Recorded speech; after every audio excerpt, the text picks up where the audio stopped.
আসসালামু আলাইকুম। আজকে আমি কাঁচা আমের কুচি আচার বানাবো। প্রথমে আমি 7-8টা আম ছিলে ভালো করে ধুয়ে বটি দিয়ে কুচা করে নিয়েছি। এইভাবে কুচা করেছি। তারপরে আমের মধ্যে আমি হলুদের গুঁড়ো বেশি করে লবণ দিয়েছি। লবণ দিয়ে আমি ভালো করে মাখিয়ে 2 ঘন্টা রেখে দিয়েছি। 2 ঘন্টা রেখে দেওয়ার পরে এর মধ্যে অনেক পানি জমেছে, সেই পানিটা আমি ভালোভাবে ফেলে দিয়েছি চিপে।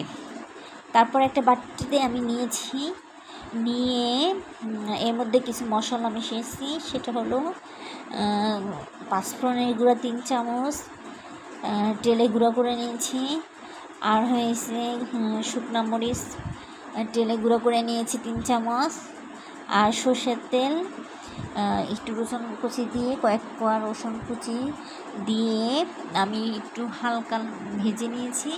তারপরে আমি সর্ষের তেলটা ঠান্ডা করে এর মধ্যে দিয়ে দিয়েছি।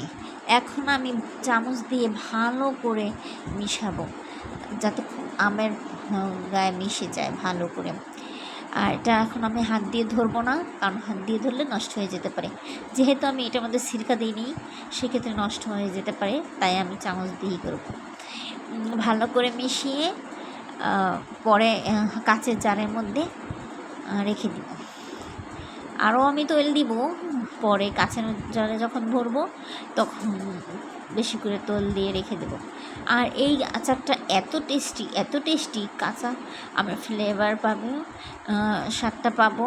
আর এটা আমাদের জ্বর হইলে, আচারটা আমাদের যখন জ্বর হয়, মুখ পানি লাগে, তখন খেতে ভালো লাগে। আবার যাদের মাথা ব্যথা করে তখন কিছু ভালো লাগে না, তখন এই আচারটা খেলে অনেক ভালো।